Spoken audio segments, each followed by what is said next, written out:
So welcome back to our channel students. Today we are going to do chapter 2 of physics, that is measurement of length and motion. Okay. अगर हमने किसी चीज़ का measure करना है तो ये measure किस चीज़ के से होगा? टूल के साथ होगा. ओके. ये दो तरह के होते हैं. एक होता है स्टैंडर्ड और एक होता है नॉन स्टैंडर्ड. ओके. जो नॉन स्टैंडर्ड है ये हम किसी बॉडी पार्ट से क्या करते हैं? मेज़र करते हैं.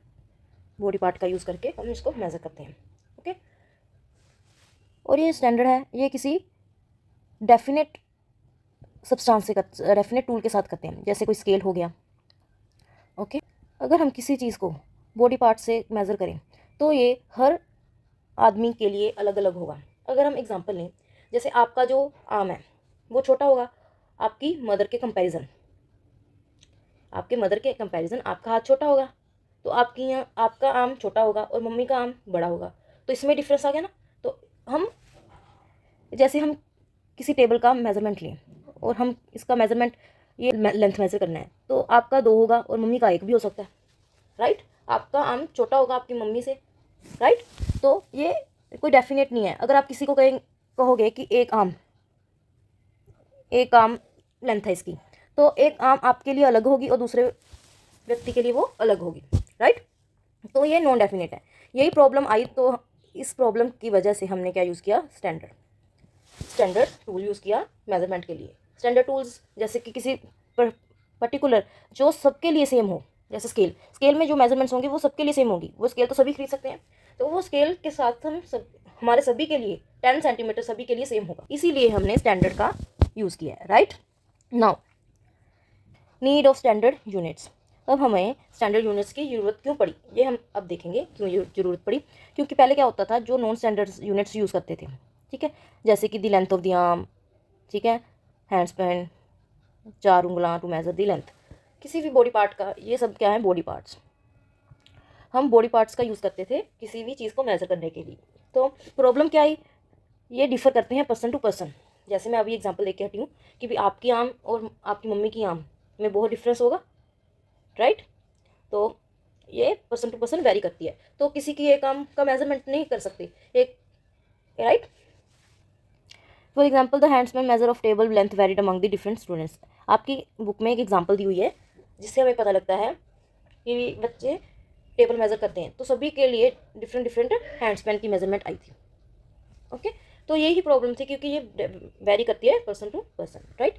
तो इसका एक ही सोल्यूशन निकला कि इसका सोल्यूशन किया है the inconsistency created a need of uniform unit for which measurement of the same length made by different people would not differ.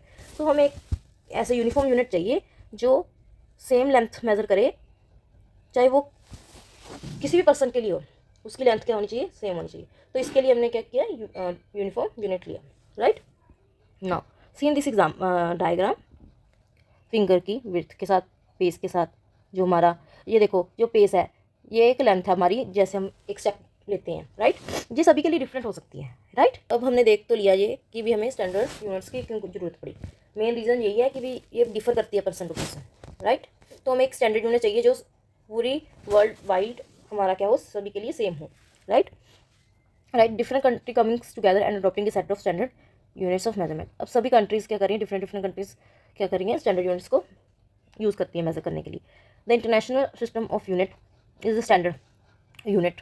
Okay. जो इंटरनेशनल सिस्टम ऑफ यूनिट है उसी को स्टैंडर्ड सेट ऑफ यूनिट्स कहते हैं. अब हम standard unit of length की बात करें तो वो मीटर होता है. ऐसा यूनिट ऑफ लेंथ क्या होता है? मीटर होता है. वैसे तो हम मेज़र किलोमीटर में भी कर सकते हैं, सेंटीमीटर में भी कर सकते हैं, मिलीमीटर में भी कर सकते हैं, बट जो ऐसा यूनिट है वो मीटर्स है, लेंथ है. राइट. इसका सिंबल छोटा एम होता है. ठीक है. मीटर्स में 1 kilometre is equal to 1000 metres.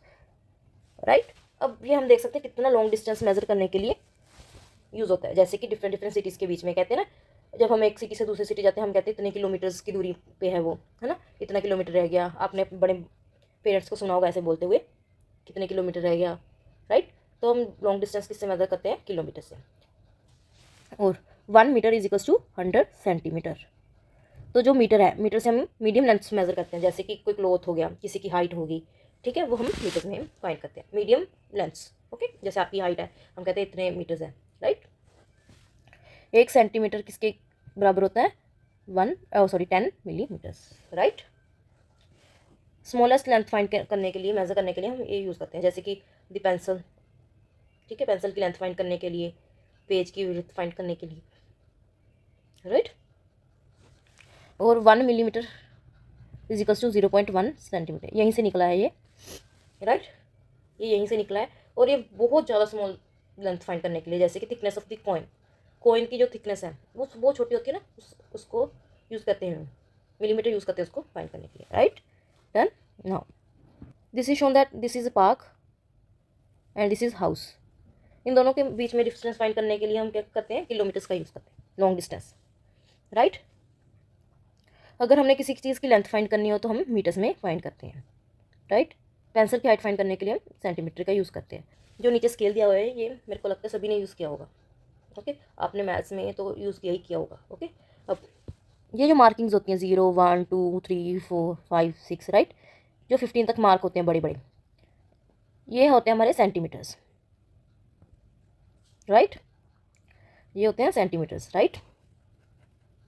और इनके जैसे दो दो ले लें, जैसे 1 और 2 के बीच में 10 डिवीजन्स हैं, 10 लाइन्स होती है ना इसके बीच में, उसको 10 डिवीजन्स बोलते हैं, ठीक है। जो 10 लाइन्स हैं, राइट, जो एक डिवीज़न है, मतलब एक लाइन है जो, वो 1 मिलीमीटर को रिप्रेजेंट करती है। 1 millimetre is the smallest value of the length that you can use using this scale. सबसे छोटी वैल्यू हम क्या फाइंड कर सकते हैं? 1 मिलीमीटर, ठीक। अब दूसरी साइड देखते हैं, ये नीचे भी देखा होगा पर आपने कभी यूज़ नहीं किया होगा उसको, जो ये इस साइड है जो आपने यूज़ नहीं किया होगा, राइट। ये इंचज़ में होता है, ठीक है, इंचज़ में होता है, where 1 inch is equals to 2.54 centimetre. ये आपको वैल्यू याद करनी होगी, ठीक है। 1 inch is equals to 2.54 centimetre. In earlier days unit such as inches and foot were use to measure length. पहले फुट का यूज़ होता था और इंच का लेंथ फाइंड करने के लिए, ठीक है। Now correct measurement techniques. अब हमें मेज़र करना भी आना चाहिए, भी कैसे मेज़र करते हैं, ठीक है, उसके कुछ स्टेप्स होते हैं, अब हम वो देखेंगे। Now choosing the scale, select an appropriate scale for the task. अगर हमने किसी सॉलिड चीज़ का मेजरमेंट करना, कोई स्ट्रेट चीज़ का मेजरमेंट करना हो तो हम स्केल का यूज़ करेंगे, ठीक है। अगर किसी की लेंथ बहुत ज़्यादा बड़ी है तो हम मीटर टेप का यूज़ करेंगे, ओके। अगर कोई कर्व्ड ऑब्जेक्ट का मेजरमेंट करना हो तो हम मेजरिंग टेप का यूज़ करेंगे। अगर कोई रफ आइडिया लेना हो हमने तो हम हैंड्स पेन का यूज़ करते हैं, ओके, राइट। पहले तो हमें स्केल चूज़ करना होना चाहिए, हमें कौन सा स्केल यूज़ करना है किसके लिए, राइट। अब उसकी प्लेसमेंट सही होनी चाहिए हमारी, जैसे कि the scale must be in the direct contact and along the length of the object. अब डायरेक्ट कॉन्टैक्ट में होना चाहिए, मीन्स दोनों आपस में कॉन्टैक्ट में हो, कॉन्टैक्ट में मतलब एक दूसरे के साथ अटैच हो, ठीक है। And along the length of the object to be measured, ठीक है, उसके कॉन्टैक्ट में हो, मतलब उसको छूना चाहिए, उससे दूर नहीं रखना हमें, ठीक है। उसको स्केल को अच्छी तरह प्लेस करना है, हमने ये प्लेसमेंट का यहाँ पे सीखा रोल, ठीक है। पहले हमें स्केल चूज़ करना आना चाहिए और उसको फिर प्लेस करना आना चाहिए। उसमें क्या होना चाहिए? डायरेक्ट कॉन्टैक्ट होना चाहिए, उसको अटैच करके रखना है, उसको उसमें गैप नहीं होना चाहिए, ठीक है। Correct eye position. अब आई पोजीशन का भी एक रोल है इसमें। Eye must be positioned directly above the reading mark to prevent error in the observation. जैसे पिक्चर में शो किया हुआ है कि भी पहली पिक्चर में जैसे वो ऊपर से देख रही है, ये ऐसे नहीं देखना, ठीक है, हमें ऐसे देखना है, जैसे पैरेलली बिल्कुल रीडिंग के सामने से देखना है। जैसे हम ऊपर नीचे से देखेंगे तो उस रीडिंग में एरर्स आएंगी, राइट। ये करेक्ट है, राइट वे है, और ये गलत वे है, ये भी गलत वे है और ये भी गलत वे, राइट। अब हम देखेंगे कि अगर स्केल ब्रोकन है तो हम उसका कैसे रीडिंग लेंगे, right. The zero mark is broken और unclear, you can use other full mark as a starting point. ये कार्ड की मेजरमेंट लेनी है, ये कार्ड है जो, इसकी मेजरमेंट लेनी है हमने, राइट। इसकी मेजरमेंट हम कैसे लेंगे? अगर हमारा स्केल टूटा हुआ है तो हम एक फुल मार्क लेंगे, जैसे कि ये 5 फुल मार्क है, हम इसका यूज़ करेंगे, जैसे इसमें से 2 ले लें। अगर हम किसी चीज़ की लेंथ देखें और इस यहाँ पे हमने 2 रख दिया और यहाँ पे हमने 5 रख दिया, तो इसकी मेजरमेंट कैसे फाइंड करेंगे? The length is equals to reading of the other end minus at the starting mark. अगर हम सेकंड से लेके 4 तक जाए, अगर हम यहाँ तक लेंथ देखनी है, उसकी स्टार्टिंग पॉइंट क्या है 2 और एंडिंग पॉइंट क्या है 4। Reading at the other and में क्या है 4 और reading eight the starting mark क्या है 2। 4 - 2 कितना हो गया 2। 2 कितना हो गया सेंटीमीटर, राइट। अब नीचे एग्जाम्पल दी हुई है, इफ़ द रीडिंग्स आर एक सेंटीमीटर में, एक 5.5 सेंटीमीटर में, तो हम क्या करेंगे 5.5 सेंटीमीटर से 1 सेंटीमीटर माइनस कर देंगे तो 4.5 सेंटीमीटर आ जाएगा, राइट। अब हमने देख लिया मेजरमेंट कैसे करते हैं, ठीक है, अगर स्केल हमारा टूटा हुआ हो, ठीक है। अब हम मेजरिंग एक कर्व लाइन कैसे मेजर करेंगे, तो हम क्या करेंगे फ्लेक्सिबल मेजरमेंट टेप लेंगे या थ्रेड लेंगे टू ट्रेस दी कर्व, ठीक है। अब हम क्या करेंगे किसी फ्लेक्सिबल मेजरमेंट टेप लेंगे या थ्रेड लेंगे, उसको कर्व के साइड में कर्व के साथ मेज़र करेंगे और मेज़र करने के बाद जो हमने थ्रेड लिया है या फ्लेक्सिबल मेजरिंग टेप ली है, तो हम उसको मेज़र करेंगे स्केल की तरफ सीधा करके उसको मेज़र करेंगे वो लेंथ कितनी लेंथ शो कर रहा है। इस तरीके से हम क्या करेंगे कर्व्ड लाइन का मेजरमेंट लेंगे, okay. Then straighten the tape और thread and measure its length with metre scale, right. कुछ नहीं करना, अगर कोई कर्व्ड सरफेस है हमारा, उसको मेज़र करने के लिए थ्रेड लें, उसको मेज़र करें उसी कर्व के साथ और उसको मेजरिंग टेप मीटर स्केल सीधा करके मेजरिंग स्केल पर मेज़र करेंगे वो कितनी लेंथ शो कर रहा है, राइट। यूनिट को लिखने का एक तरीका होता है, ठीक है। तो यूनिट 2 तरह में होगा, one part is number and other part is unit of measurement, right. अगर हम कहें 30 किलोमीटर्स का रास्ता रह गया, राइट, तो हम क्या देखेंगे जो 30 है वो तो नंबर हो गया और किलोमीटर क्या हो गया यूनिट हो गया, ठीक है। अगर हम नॉन स्टैंडर्ड की भी बात करें, the handspan is used as the measurement is example of unit. अगर हम कहें थ्री हैंडस्पैन, ओके, हैंडस्पैन, तो 3 इसमें नंबर है और हैंडस्पैन क्या है यूनिट है, राइट। तो किसी भी चीज़ को लिखने के लिए 2 चीज़ होती है हमारे पास, नंबर और unit, right. The unit of length can be kilometres, metre, centimetre, millimetre. ये हमेशा ही लोअर केस में होगा, लोअर केस मतलब छोटे अल्फ़ाबेट्स में होगा, जैसे सेंटीमीटर सी छोटा होगा, किलोमीटर्स में के छोटा होगा, राइट, मिलीमीटर, ठीक है। Accept at the beginning of the sentence, अगर सेंटेंस की स्टार्टिंग में लिखेंगे तो हम कैपिटल भी लिख सकते हैं, राइट। इसमें कभी प्लूरल नहीं होता, जैसे 3 किलोमीटर्स नहीं होता, हम किलोमीटर ही लिखते हैं, किलोमीटर्स नहीं लिखते हैं, ठीक है। Full stop is not written after the symbol, जैसे हम फुल फॉर्म लिखने के लिए हम क्या करते हैं, जैसे हम एक्सेट्रा लिखते हैं तो हम डॉट डालते हैं कि भाई ये फुल फॉर्म है, हम ये शॉर्ट फॉर्म लिखते हैं लेकिन इसमें फुल स्टॉप नहीं डालते, ठीक है। अगर एंड में हो तो वो एक्सेप्शनल केस है, ठीक है। Why writing the length always leave the space between the number है, जैसे हम लिखते हैं जैसे 30 फिर स्पेस छोड़नी है और फिर किलोमीटर, ये दोनों अलग अलग शो करने हैं, ठीक है, डन।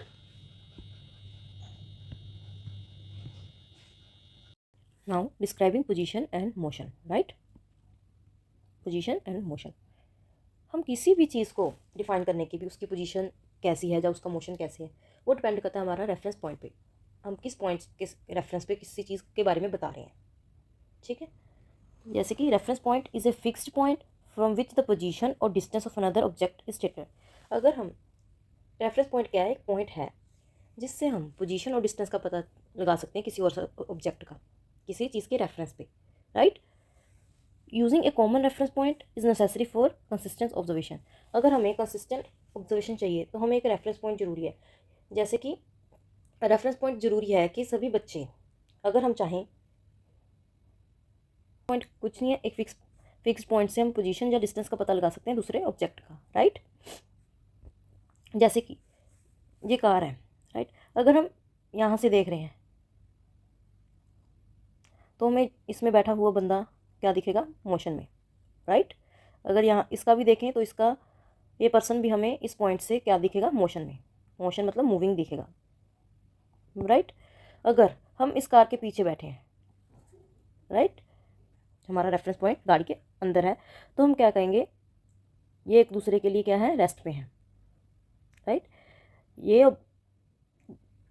ये पर्सन इस पर्सन को रेस्ट में कहेगा कि भी ये मूव नहीं कर रहा, क्योंकि उसके लिए वो स्टेबल है, उसके लिए वो मूव नहीं कर रहा, गाड़ी मूव कर रही है लेकिन वो पर्सन नहीं मूव कर रहा। लेकिन अगर हम बाहर के पॉइंट से देखें तो हमें क्या लगेगा ये पर्सन क्या कर रहा है मूव कर रहा है, right. Now motion versus rest, हम किसी भी ऑब्जेक्ट को मोशन में कब कहेंगे, if its position changes with respect to reference point over time, right. अगर हम किसी रेफरेंस पॉइंट के विद रिस्पेक्ट से कहें कि भी उसकी पोजीशन चेंज हो रही है टाइम की समय से, जैसे हम कहा था कि भी कार में यहाँ से हम देख रहे हैं ये कार है, कार मूव कर रही है, राइट।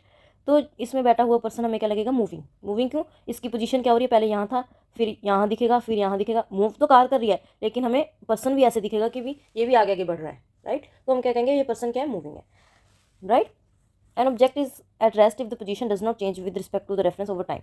अगर उसकी पोजीशन चेंज नहीं हुई, अगर हम कार में हैं, राइट, ये आगे वाली सीट है, ओके, ये पीछे वाली सीट है, राइट।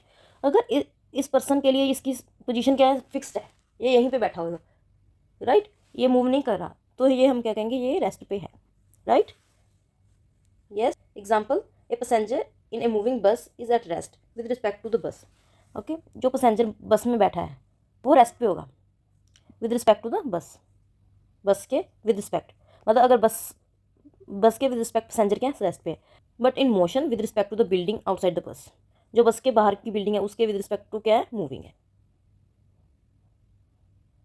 रेफरेंस हम बताएंगे कोई चीज़ बड़ी है छोटी है, लाइक एक एग्जांपल लेते हैं लाइफ, रियल लाइफ की। Let us take 3 persons, right. अब हम क्या देखेंगे, ये पर्सन की बात करते हैं हम, ये है, अगर हम इस पॉइंट के रेफरेंस पे देखें तो ये बड़ा है, ये वाला बड़ा है, इस पॉइंट ऑफ व्यू से ये बड़ा है, राइट। अगर हम इस पॉइंट ऑफ व्यू से देखें तो ये इसकी हाइट क्या है, छोटी है, राइट। तो यही पर्सन बड़ा भी हो गया, यही पर्सन छोटा भी हो गया, क्यों, रेफरेंस का फंडा है जो कि इसकी पोजीशन बड़ी या छोटी कर रहा है, right. Now type of motion, ठीक है। लीनियर होता है the movement along the straight line path, ठीक है। स्ट्रेट लाइन पाथ में जो मूव करेगा उसे हम क्या कहेंगे, linear motion. A ball drop from the height, student marching during a parade, a box pushed on the ground, right. जैसे फायरिंग ए बुलेट, स्लाइडिंग डोर होता है, swimming in straight line, parade, aeroplane flying in the straight line, play slide, aviator, moving car on a straight road, right. Now circular motion, movement along the circular path, कोई चीज़ circular motion में move करी है, जैसे कि motion of A merry go round, an object wheeled on the thread. ये बहुत important है, अगर हम थ्रेड में कोई चीज़ बांध दें और इसे ऐसे ऐसे घुमाई जाएं, राइट, यहाँ से पकड़ के हम इसको घुमाई जाएं तो ये क्या बन जाएगा, सर्कुलर मोशन, राइट।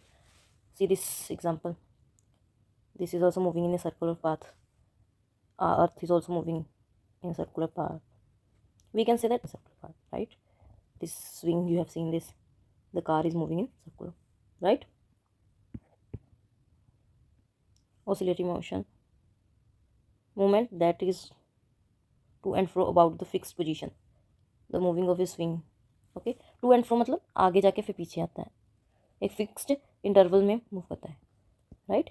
जैसे कि ये पेंडुलम देखते हैं हम, ये पेंडुलम क्या करता है, एक फिक्स्ड पोजीशन में टू एंड फ्रो मूव करता है, ये पूरा घूमता नहीं है, ये सिर्फ आगे जाके पीछे आता है, फिर पीछे से आगे, आगे से पीछे, राइट, ऐसे मूव करता है, लाइक ये पेंडुलम है, राइट। ऊपर तो सर्कुलर मोशन हो रहा है और नीचे क्या हो रहा है, ऑसिलेटरी मोशन, यहाँ से यहाँ, यहाँ से यहाँ मूव करती रहती है, ठीक है। ये अगर हम वाइब्रेट करते हैं तो ये ये एक ऑसिलेटरी मोशन में मूव करेगी, right. Periodic motion, the motion that repeat its path after a fixed interval, like, right, ये रिपीट करता है अपना path after a fixed interval, right. Both circular and oscillatory motion are example of periodic motion. Circular path में भी यहाँ से यहाँ आ गया, फिर रिपीट कर रहा है अपना ही पाथ, राइट। ऑसिलेटरी में भी क्या होता है, जैसे पेंडुलम लिया था हमने, ये यहाँ से मूव करके यहाँ मूव करता है, फिर यहाँ ये टू एंड फ्रो मूव करता है, लेकिन ये मूव क्या करता है, सेम पाथ रिपीट करता है, okay, after a fixed interval के बाद, right. Circular and oscillatory are the example of this, right. ये स्ट्रेट लाइन में मूव कर रही है, ये राउंड मूव कर रहे हैं, ये टू एंड फ्रो मूव कर रहे हैं, ऑसिलेटरी कर रहे हैं, ये सर्कुलर मूव कर रहा है, बट ये रोप सर्कुलर मूव कर रहा है, लेकिन ये बॉय क्या मूव कर रहा है, स्ट्रेट लाइन में, राइट। ये क्या है, ये भी टू एंड फ्रो मूव कर रहा है, टू एंड फ्रो मूव करना oscillatory motion, right. So this is all about our chapter. I hope you like my videos. Thank you, students.